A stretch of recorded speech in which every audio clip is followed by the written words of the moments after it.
Welcome back to Mini G Skateboarding, where today I'm going to run you through what it's like to have your very own backyard mini ramp.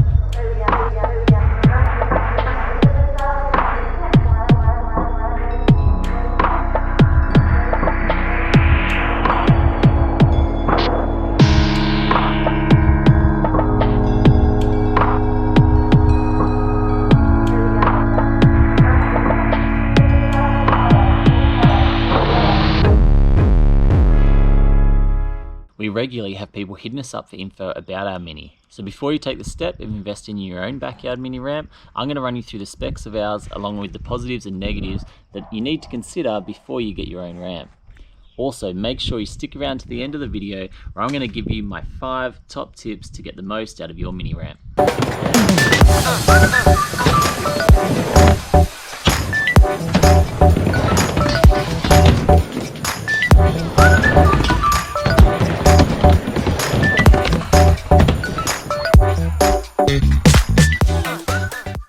Firstly, our Mini is 3.6 meters wide and 7 meters long. We have one wall that is 3 foot high all the way along, whilst on the other side we have a 3 foot wall with a 4 foot extension. When you surface your mini ramp, there are several options that I'll talk about a little bit later in my top 5 tips. For ours, we've used red skate light. Red skate light is awesome, however it does have a bit of a hefty price tag with it, so it's something that you really need to consider from both a cost and a maintenance perspective. Okay, time for the pros and cons. There are heaps of positives to having your own backyard mini ramp. However, it's important that you consider the negatives as well. That way you're making a smart, educated decision. Without a doubt, this is the best thing from a parent's perspective. I love skateboarding, but I still have to work. I've got tasks to do, so I can't be spending all my time at the skate park like I did as a teenager.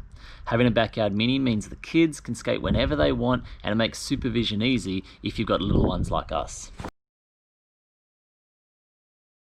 We all know what it's like being intimidated by other people at the skate park. Having your own mini means you don't have to worry about the local shredders and what they might think of you, and there's no pressure to go and land those tricks. No one accidentally to snake, so it's a judgment-free environment. My 7-year-old Jonah, he loves the mini ramp. He much prefers skating here than at the local skate park. This is linked to the last positive. Having your own judgment-free skate park means you can really progress your tricks. You can be that annoying person who just takes over a section of the skate park and keeps trying the same trick over and over again. We purposely added a 4 foot extension so that way we can progress our tricks from the smaller 3 foot transition and then work our way up to the 4 foot and then take it to bigger bowls and quarters. Here in Sydney, it gets really hot in summer, and when we're not in a drought, the rain really ruins a skate session. Our ramp has plenty of shade in the heat of summer, or you can head inside into the aircon to escape the heat between runs. Likewise, if it rains, you can easily wait it out and dry it up with a few towels in no time.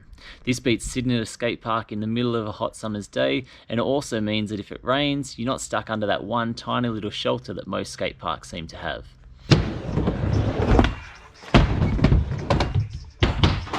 Alright, time for a reality check. A backyard mini ramp won't fix all your skating problems, so here are some things worth considering.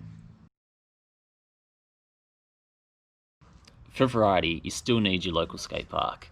And for our family, it can turn into the most expensive slippery dip, car track, handball court, or dog bed, so be prepared for this. It is loud. Get ready for some serious repetitive noise. You can try to dull the sound out, but at the end of the day, mini ramps make a lot of noise.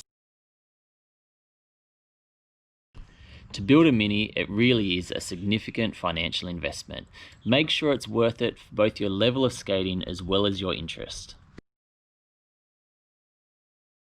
Like anything, you do need to look after it. They do require maintenance, especially depending on what surface you use, but more about this later. Now, I don't like to focus on the negatives because mini ramps are absolutely awesome, but it is an important thing to consider.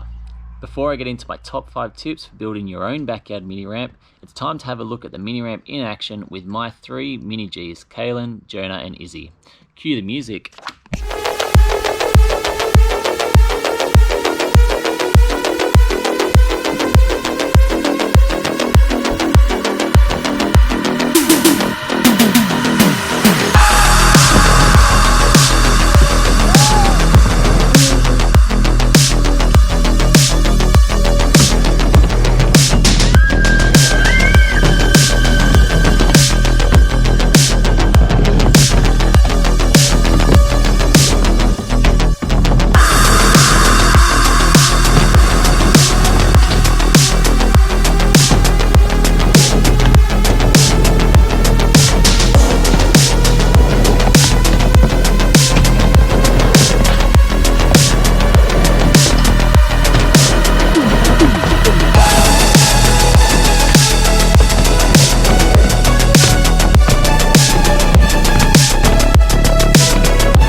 Before you commit to your own backyard mini ramp, here are my top 5 tips.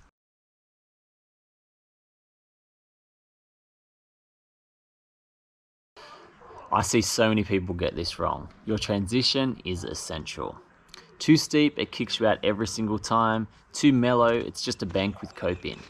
Height-wise, I think 3 foot is perfect. 4 foot makes it a little bit harder to have the confidence to try new tricks, and I find any smaller and you grow out of it way too quickly. Alright, I want you to think worst case scenario here. You take a slam, what could your board possibly hit? You notice we've got plywood running along our fence line just to stop the noise every single time the board hits the metal fence.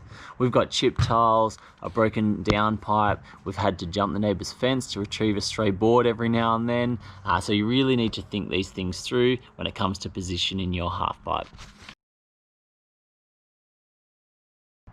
Alright, this is crucial. Like I said, skate light is expensive, but in my opinion, it's worth every single cent.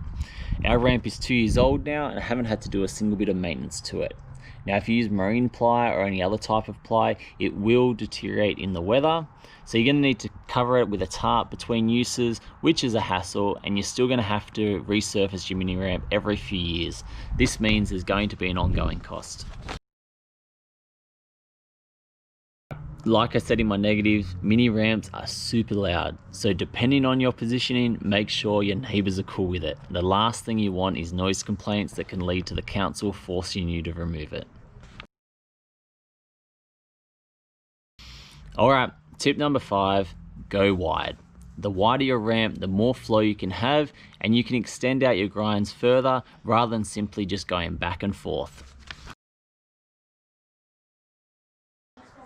There you have it, guys. There's lots of things to consider when it comes to building your own backyard mini ramp.